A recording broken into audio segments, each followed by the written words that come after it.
என்ன மன்னிச்சிருங்கப்பா, முடிஞ்சு போச்சு எல்லாமே. அவ்வளவுதான். நல்ல வாழ்க்கை அமையும் நினைச்சேன். என் தலையெழுத்து இப்படிதான் அமையணும்னு இருக்கு. என்னோட இந்த முடிவுக்கு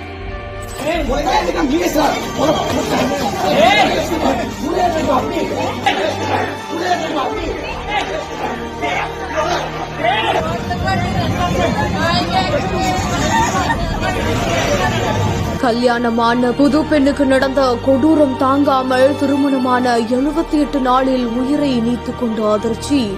என்னோட இந்த முடிவுக்கு என்னோட திருமண வாழ்க்கை தான் உண்மையான காரணமே. அவங்களும் அவங்க குடும்பம் தான் காரணமே. போது உடல் ரீதியாவும் டார்ச்சர் அனுபவிச்சுட்டு மன ரீதியாவும் டார்ச்சர் அனுபவிச்சுட்டு எனக்கு இது வேண்டாம் இந்த லைஃப். இவனும் இவன் ஃபேமிலியும் ரொம்ப கிரிமினல் ஃபேமிலி. இவங்க எல்லாம் யோசிச்சுதான் என் வாழ்க்கைய வீணாக்கிட்டாங்க. இந்த ஜென்மத்துல என் வாழ்க்கை அவ்வளவுதான்ப்பா என்று உயிரை விடும் முன் தந்தைக்கு அனுப்பின உருக்கமான ஆடியோக்கள். அவங்க என்ன ரொம்ப காயப்படுத்திட்டாங்க, ரொம்ப அசிங்கமும் படுத்திட்டாங்க. ஏன் நீ உன் வாழ்க்கை நீ ஏன் முடிச்சுக்கிற? முட்டாளா நீ உங்களுக்கு தோணலாம். எனக்கு அவ்வளவு தெம்பலாம் இல்லப்பா, அவ்வளவு தைரியமான பொண்ணு